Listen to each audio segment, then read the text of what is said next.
C'est un verdict qui a été très attendu et donc un mois après le début du procès, les 12 membres du jury ont fini par trouver un verdict. Ça faisait plusieurs jours qu'ils étaient en délibération et donc ils ont reconnu coupable l'ancienne compagne de Jeffrey Epstein de 5 chefs d'accusation sur 6. Ils la reconnaissent coupable d'avoir recruté des jeunes filles, de les avoir amenées à son ancien compagnon, d'avoir participé à un trafic sexuel pour le plaisir de l'ancien financier et d'avoir participé à ce trafic sexuel de jeunes filles.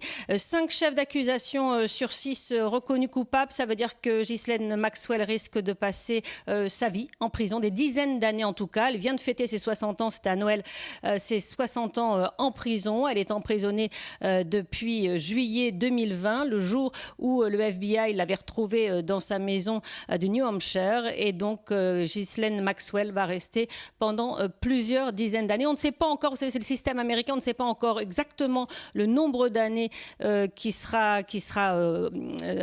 annoncé pour sa peine de prison. Voilà, je cherchais le mot. On ne sait pas encore sa peine de prison. Ça se passe en 2 temps dans le système américain, mais en tout cas, elle est reconnue coupable. Il faut noter que les membres du jury ont été un petit peu pressés de trouver un verdict en raison de l'Omicron, de la pandémie.